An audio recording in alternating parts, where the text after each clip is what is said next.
नमस्कार, जोहार। छत्तीसगढ़ न्यूज में आपका बहुत बहुत स्वागत है। इससे पहले आप न्यूज को कहां से देख रहे हैं, कमेंट में जरूर बताएं। साथ ही चैनल को सब्सक्राइब करना बिल्कुल ना भूलें। मुख्यमंत्री विष्णुदेव साय का बड़ा बयान, बोले कांग्रेस ने राम मंदिर का निमंत्रण ठुकराया है। कांग्रेस द्वारा राम मंदिर प्राण प्रतिष्ठा के निमंत्रण को अस्वीकार करने पर छत्तीसगढ़ की मुख्यमंत्री विष्णुदेव साय ने कहा है कि कांग्रेस के लोग दोहरा मापदंड अपनाते हैं। कभी श्री राम के अस्तित्व पर सवाल उठाते हैं तो कभी चुनावी सनातनी बनते हैं। इस बार उन्होंने निमंत्रण ठुकराया है, जनता भी इन्हें ठुकराएगी। बता दें कि कांग्रेस पार्टी ने औपचारिक बयान जारी कर बता दिया है कि कांग्रेस राम मंदिर के प्राण प्रतिष्ठा में नहीं जाएगी। लोकसभा चुनाव को लेकर मुख्यमंत्री विष्णुदेव साय ने दिया बड़ा बयान। मुख्यमंत्री विष्णुदेव साय राजधानी के इंडोर स्टेडियम में आयोजित रायपुर संभाग कार्यकर्ता सम्मान समारोह में शामिल हुए। उन्होंने कहा, ये अभिनंदन समारोह वास्तव में हमारे देवतुल्य कार्यकर्ताओं का वंदन है। आज हम सब लोग अपने देवतुल्य कार्यकर्ताओं का अभिनंदन करने के लिए यहाँ पर आए हुए हैं। सीएम ने कहा, भाजपा कार्यकर्ताओं की पार्टी है और हमारे सभी कार्यकर्ताओं ने 2023 के विधानसभा चुनाव में तन मन धन से परिश्रम की पराकाष्ठा करते हुए पार्टी को 54 सीटों की ऐतिहासिक विजय दिलाई है। छत्तीसगढ़ में राम वन गमन पथ का बदलेगा नक्शा, भाजपा सरकार करने जा रही है बदलाव। छत्तीसगढ़ में भाजपा सरकार की वापसी के साथ कांग्रेस के समय के कई योजनाओं को या तो बंद कर रही है या उनमें बदलाव करने जा रही है। इसी क्रम में अब भाजपा सरकार राम वन गमन पथ मार्ग बदलने की तैयारी कर रही है। बताया जा रहा है कि इसका प्रस्ताव तैयार करने के निर्देश सरकार द्वारा दिए जा चुके हैं। 22 जनवरी को छत्तीसगढ़ की सभी मंदिरों में होगी पूजा अर्चना और गंगा आरती। अयोध्या में श्री राम लला प्राण प्रतिष्ठा समारोह के दिन 22 जनवरी को ऐतिहासिक और यादगार बनाने के लिए छत्तीसगढ़ के सभी जिलों और ब्लॉक स्तर पर सभी प्रमुख मंदिरों में सुबह में आरती और पूजन होंगे।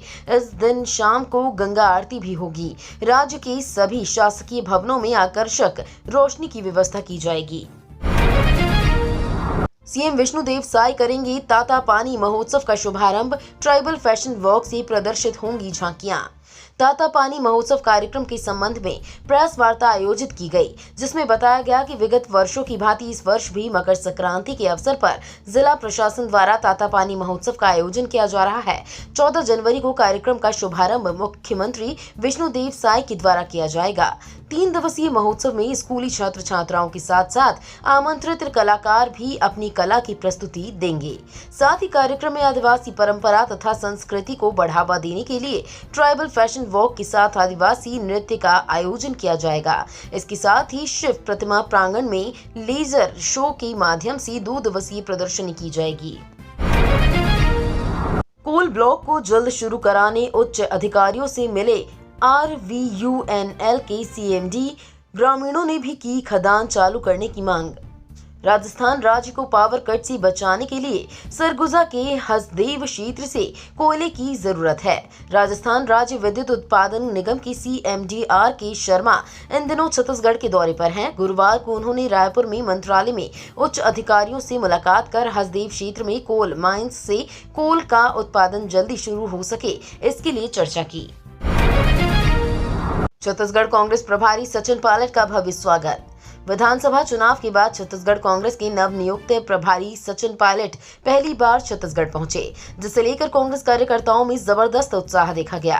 कांग्रेसियों ने जगह जगह मंच बनाकर अपने नवनियुक्त प्रभारी का जमकर स्वागत किया। इसके साथ ही सुबोध ने क्रेन की सहायता से 40 फीट बड़ी गजमाला सचिन को पहनाकर नए प्रभार की शुभकामनाएं दी। छत्तीसगढ़ में मुर्गी पालन व मशरूम उत्पादन कर महिलाएं हो रही आत्मनिर्भर।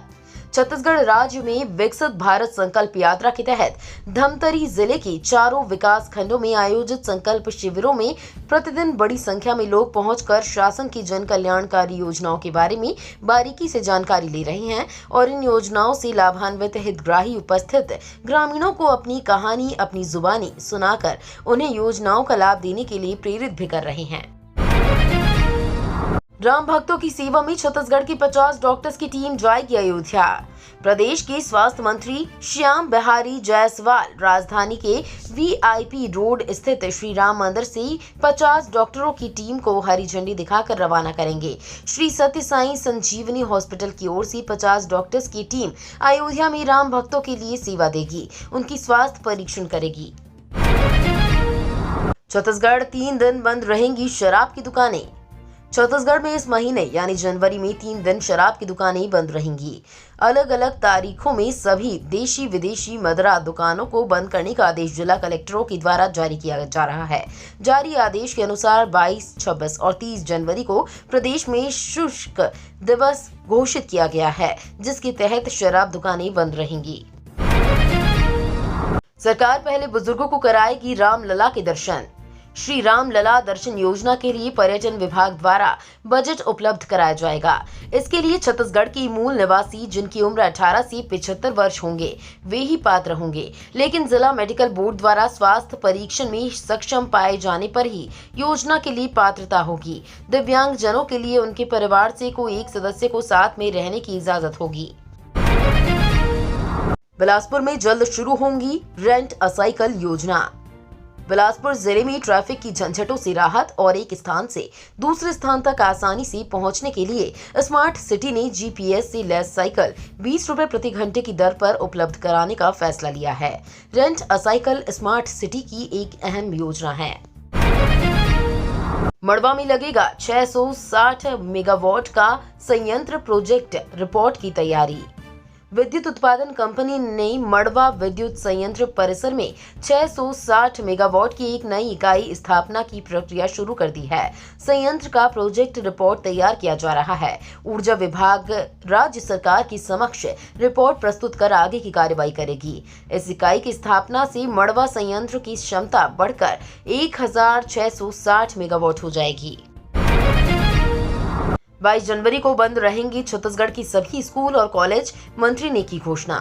छत्तीसगढ़ के सभी जिलों में 22 जनवरी को स्कूल और कॉलेज बंद रहेंगे।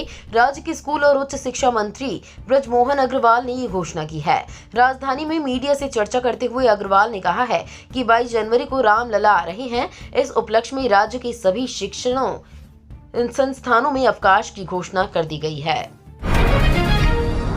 खाद्य सामग्री के पैकेटों पर अब एमआरपी के साथ यूनिट प्राइस भी लिखना जरूरी।